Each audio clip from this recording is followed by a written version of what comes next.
Hey, here is an easy trick to improve your English writing. Did you know that some words have no meaning? Take the word thing, for example.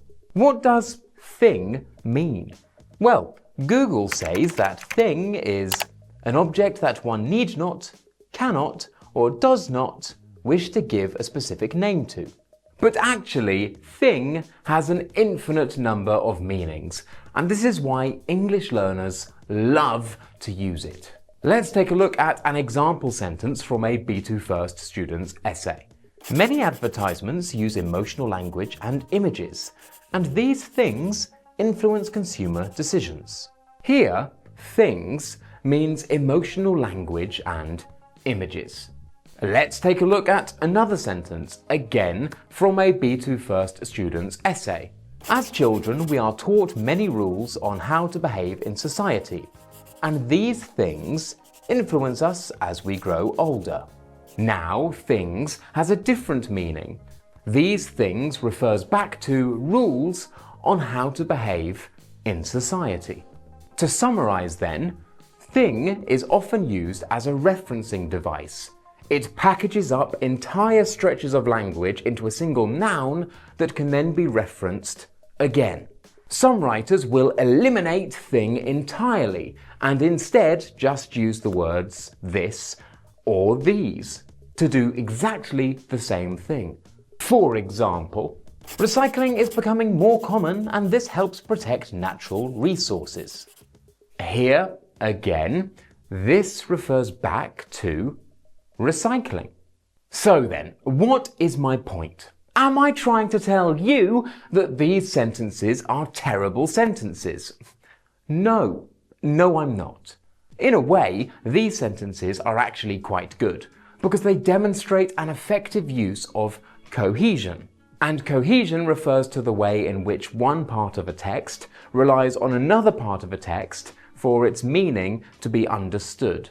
For example, if we take this sentence here and break it into two parts, we simply cannot understand what this refers to without reference to the missing part. This is because these two sentences are reliant upon each other, and this is what we call cohesion. However, we can improve on these sentences. We can improve on using thing, and we can improve on simply using this or these. The problem with this and thing is that, well, they're quite vague. Sometimes it can be unclear exactly what this, these, this thing or these things refer back to in the text. Additionally, they provide absolutely no new information to the reader. They're essentially a form of repetition. So, how can we solve this little problem? Well, it's simple. We can add a noun, but not any old noun. No, we need a noun that has more meaning than thing, but is flexible enough to allow us to link it back to something previously said. Let me give you an example of the sort of noun I'm talking about. Take the word dream, for example.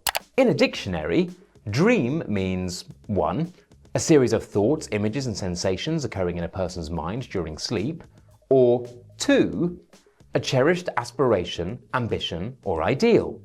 But actually, dream can mean many, many more things. For example, let's take a look at this text. He always said he wanted to go to Iceland, and I often wonder whether this dream was a real plan or just a way to escape the boredom of daily life. Here, this dream refers back to going to Iceland. It works in exactly the same way as saying just this or this thing. But it does more than that. It lets the reader know that going to Iceland was a dream, it was an ambition, it was an ideal for this man. So we're referring back to something previously stated, but we're also adding additional information. Here is something cool.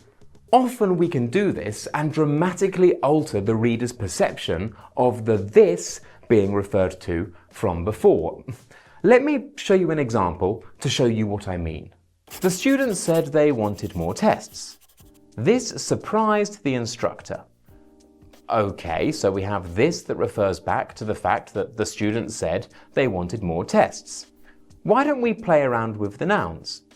Instead of saying this surprised the instructor, we could say this request surprised the instructor. So now we know that the students were requesting. Or we could say this ultimatum surprised the instructor. Each of these dramatically changes the meaning, so you see how you can keep your reader more informed by using this plus noun, rather than simply this or this thing. Why don't we go back to our first example about recycling? Recycling is becoming more common, and this helps protect natural resources. Here, this refers to recycling. Instead of saying this, we could say this simple habit. In this sentence, this simple habit refers back to recycling in the exact same way that this did. It just provides more information. It informs the reader that 1. Recycling is simple, and 2. That it is a repetitive action, part of someone's daily routine. But it gets even more versatile than that, because in addition to using this plus noun to provide more information, you can use it to give your opinion without doing so directly. For example, smoking among young people in the UK has recently seen a dramatic decrease. This will hopefully lead to lower rates of lung cancer in the future.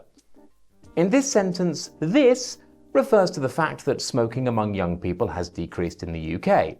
Okay, fine. But we could replace this with this positive development. Now we have let the reader know that we approve of this change. We are referring back to the text to improve cohesion, and we have given an opinion. All in one. Of course, this does not mean that every time you want to use this, you should try and think of a fancy noun to encapsulate the information that you've already presented. If you did this all the time, then your texts would become incredibly dense. However, next time you're using this, or you're using this thing, just ask yourself some questions. What is this? What does thing refer to? Is it a problem? Is it a development? Is it an impact? Is it an issue? Is it a question? Is it a discovery? Is it a positive discovery, a thought-provoking question, a negative development? The possibilities are potentially endless. Trust me, just this little change will make your writing much better. And with that, we are finished. If you liked the video, don't forget to smash that like button, subscribe if you haven't already, leave a comment down below. My name is Toby, and this was Smash English.